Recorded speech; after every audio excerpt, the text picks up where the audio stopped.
નમસ્કાર દોસ્તો, સ્વાગત છે આપ સર્વનું તમારી પોતાની YouTube channel ocean coaching classes પર। મિત્રો, ધોરણ 10ની તારીખ 25/7/2024ના રોજની જે વિજ્ઞાન વિષયની જે પ્રશ્ન બેંક છે, જુલાઈ 2024ની જે પ્રશ્ન બેંક છે, જે એકમ કસોટી છે, તેના મોડેલ પ્રશ્નપત્રનું સંપૂર્ણ સોલ્યુશન આપણે આ વિડીયોની અંદર જોવાના છે। મિત્રો, આ જે વિજ્ઞાન વિષય અને જે ગુજરાતી વિષય જે એકમ કસોટી છે 25/7/2024ના રોજ, તેના જે ઓરિજિનલ પ્રશ્ન બેંક છે, જે ઓરિજિનલ સોલ્યુશન છે, તેના સંપૂર્ણ સોલ્યુશનના વિડીયો અને પીડીએફ આપણી ચેનલ ઉપર 25/7/2024ના રોજ મુકાઈ જશે। એ ઓરિજિનલ વિડીયો અને ઓરિજિનલ પ્રશ્ન બેંક જોવા માટેની લિંક તમને આ વિડીયોના ડિસ્ક્રિપ્શન બોક્સની અંદર મળી જશે, તો જરૂરથી તેનો અભ્યાસ કરી લેજો। ચાલો તો શરૂ કરીએ આપણે ધોરણ 10ના વિજ્ઞાન વિષયની 25/7/2024ના રોજની જે પ્રશ્ન બેંક છે તેનું સંપૂર્ણ સોલ્યુશન। હવે અહીંયા વિભાગ એ, અહીંયા કહ્યું છે કે નીચે આપેલા પ્રશ્નો માટે આપેલા વિકલ્પો પસંદ કરો। એમાં પહેલું, નીચે આપેલી પ્રક્રિયા માટે સાચું વિધાન પસંદ કરો। તો CuO એ ઓક્સિડેશન કરતા છે, H2Oનું ઓક્સિડેશન થાય છે, વિસ્થાપન પ્રક્રિયા છે। તો અહીંયા આપેલ તમામ એટલે જવાબ આવશે વિકલ્પ ડી। નીચેના પૈકી કયો પદાર્થ માંડ એસિડ સાથે પ્રક્રિયા કરી કાર્બન ડાયોક્સાઇડ આપતો નથી? તો જવાબ આવશે વિકલ્પ સી, ચૂનો। ત્રીજું, મનુષ્યમાં મૂત્રપિંડ એ ખાલી જગ્યા સાથર સંકળાયેલ એક તંત્રનો ભાગ છે। તો જવાબ આવશે ઉત્સર્જન। ત્યાર પછી જોઈએ ચોથું, નીચેનામાંથી કોણ આહાર શૃંખલાનું નિર્માણ કરે છે? તો જવાબ આવશે ઘાસ, બકરી અને માનવ। ત્યાર પછી આગળ, નીચે આપેલા વિધાનો ખરા છે કે ખોટા તે જણાવો। એમાં પહેલું, કળી ચૂનાનું રાસાયણિક સૂત્ર CaO કેલ્શિયમ ઓક્સાઇડ છે, તો ખરું। ઓક્સિડેશન કરતા પદાર્થનું ઓક્સિડેશન થાય છે, તો ખોટું। ચામડું જૈવ વિઘટનીય પદાર્થ છે, તો ખરું। બજારમાં જતી વખતે સામાન માટે કપડાની થેલીઓ લઈ જવી જોઈએ એ પર્યાવરણ પ્રત્યેનો હકારાત્મક અભિગમ છે, તો જવાબ આવશે ખરું।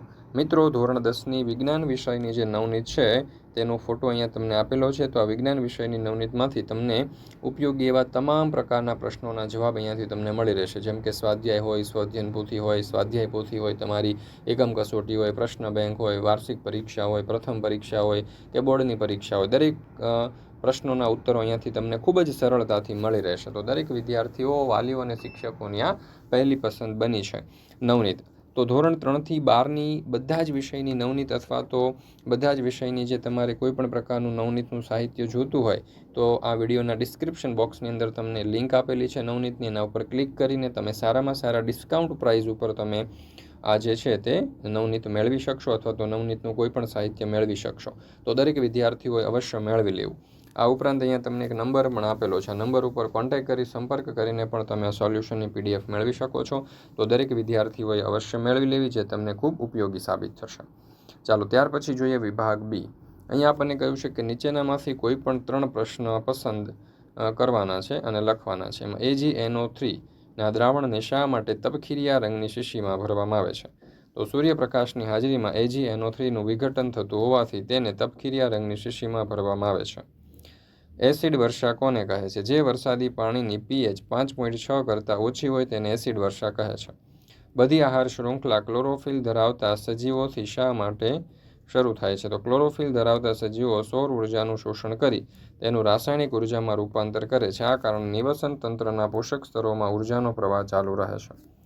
ખોરાકના પાચનમાં લાળ રસની ભૂમિકા। તો લાળ રસમાં એમાઇલેઝ એટલે કે ટાયલિન ઉત્સેચક હોય છે, તે ખોરાકના સ્ટાર્ચનું શર્કરામાં પાચન કરે છે। સ્ટાર્ચ એ જટિલ કાર્બોદિત છે, એનું લાળ રસમાં એમાઇલેઝ એટલે કે માલ્ટોઝ શર્કરાની અંદર રૂપાંતર થાય છે। ત્યાર પછી નીચેનામાંથી કોઈ પણ 2 પ્રશ્ન પસંદ કરી અને ઉત્તર લખો, જેના કુલ 4 માર્ક છે। એમાં પહેલું, સમતોલિત રાસાયણિક સમીકરણનું મહત્વ લખો। તો સમતોલિત રાસાયણિક સમીકરણનું મહત્વ નીચે મુજબ છે। સમતોલિત રાસાયણિક સમીકરણની મદદથી પ્રક્રિયકો અને નિપજોના કેટલા મોલ છે તે જાણી શકાય છે। પ્રક્રિયકોનો કેટલો જથ્થો પ્રક્રિયામાં વપરાય છે અને નિપજનો કેટલો જથ્થો મળે છે તે જાણી શકાય છે। પ્રક્રિયકો અને નિપજોની ભૌતિક સ્થિતિ જાણી શકાય છે। એસિડ અને બેઝના સામાન્ય ગુણધર્મો। એસિડના ગુણધર્મો, તો એસિડ સ્વાદે ખાટા હોય છે, તે ભીના ભૂરા લિટમસ પત્રને લાલ બનાવે છે, તે બેઝ સાથે પ્રક્રિયા કરી ક્ષાર અને પાણી બનાવે છે, તે ધાતુ સાથે પ્રક્રિયા કરી H2 એટલે કે G મુક્ત કરે છે। બેઝના ગુણધર્મ, તો બેઝ સ્વાદે ધૂરા હોય છે, તે ભીના લાલ લિટમસ પત્રને ભૂરું બનાવે છે, તે એસિડ સાથે પ્રક્રિયા કરી ક્ષાર અને પાણી બનાવે છે। ત્રીજું, મનુષ્યમાં રુધિરનું બેવડું પરિવહનની વ્યાખ્યા આપો, તે શા માટે જરૂરી છે? મનુષ્યમાં દરેક ચક્ર દરમિયાન રુધિર હૃદયમાંથી 2 વખત પસાર થાય છે, તેને રુધિરનું બેવડું પરિવહન કહે છે। વિવિધ અંગોમાંથી એકત્ર થતું ઓક્સિજન વિહીન રુધિર અંતે મહાશિરા દ્વારા જમણા કર્ણકમાં આવે છે. ત્યાંથી જમણા ક્ષેપક દ્વારા રુધિરમાં ફેફસામાં લઈ જવામાં આવે છે. ફેફસામાંથી ઓક્સિજનયુક્ત રુધિર ડાબા કર્ણકથી ડાબા ક્ષેપક અને અંતે મહાધમની દ્વારા અંગો તરફ જાય છે. મનુષ્ય શરીરનું વધુ ઉર્જાની જરૂરિયાત માટે ઓક્સિજનનો વધુ કાર્યદક્ષ પુરવઠો શરીરને પૂરો પાડવા બેવડું પરિવહન જરૂરી છે. ત્યાર પછી વિભાગ સી, નીચેનામાંથી કોઈ પણ 2 પ્રશ્ન પસંદ કરી અને ઉત્તર લખો. દરેકના 3 ગુણ છે. એમાં પહેલો સવાલ, તળાવના નિવસન તંત્રની સામાન્ય આહાર શૃંખલા જણાવો. તો નિવસન તંત્રમાં લીલી વનસ્પતિઓ સૌર ઉર્જાનું શોષણ કરી તેનું રાસાયણિક ઉર્જામાં રૂપાંતર કરે છે. આમાં પ્રથમ, પોષક સ્તરે લીલી વનસ્પતિઓ પ્રાપ્ય સૌર ઉર્જાનું રાસાયણિક ઉર્જામાં રૂપાંતર કરી ખોરાકનું ઉત્પાદન કરે છે. ઉપભોગી સજીવો ઉર્જાની જરૂરિયાત માટે અન્ય સજીવો કે તેમની નિપજોનો ખોરાક તરીકે ઉપયોગ કરે છે. આપણા શરીરમાં ચરબીનું પાચન કેવી રીતે થાય છે? આ પ્રક્રિયા ક્યાં થાય છે? તો પિત્તરસના પિત્તક્ષારો ચરબીના મોટા ગોલકોને વિખંડિત કરી નાના ગોલકોમાં રૂપાંતરિત કરે છે. આ ક્રિયાને તૈલોદીકરણ કહે છે. સ્વાદુ રસનો લાઇપેજ તૈલોદી ચરબીનું પાચન કરે છે. અંતે આંતરરસના લાઇપેઝ વડે ચરબીનું ફેટી એસિડ અને ગ્લિસરોલમાં રૂપાંતર થાય છે. આ પ્રક્રિયા નાના આંતરડાની અંદર થાય છે. ત્યાર પછી ત્રીજું, શ્વસન એ ઉષ્માક્ષેપક પ્રક્રિયા છે, સમજાવો. તો જીવન જીવવા માટે ઉર્જાની જરૂર પડે છે. આપણે જે ખોરાક ખાઈએ છીએ તેમાં આ ઉર્જા મળે છે. પાચન દરમિયાન ખોરાક વધુ સરળ પદાર્થોમાં વિભાજિત થાય છે. દાખલા તરીકે ભાત, બટાકા અને બ્રેડમાં કાર્બોદિત પદાર્થો હોય છે. આ કાર્બોદિત પદાર્થોનું વિભાજન થઈ ગ્લુકોઝ ઉદ્ભવે છે. આ ગ્લુકોઝ આપણા શરીરના કોષોમાં રહેલા ઓક્સિજન સાથે સંયોજાઈને ઉર્જા પૂરી પાડે છે. આ પ્રક્રિયાને શ્વસન કહે છે. આમ શ્વસન પ્રક્રિયા દરમિયાન ઉર્જા મુક્ત થતી હોવાથી શ્વસન એ ઉષ્માક્ષેપક પ્રક્રિયા છે એમ કહી શકાય.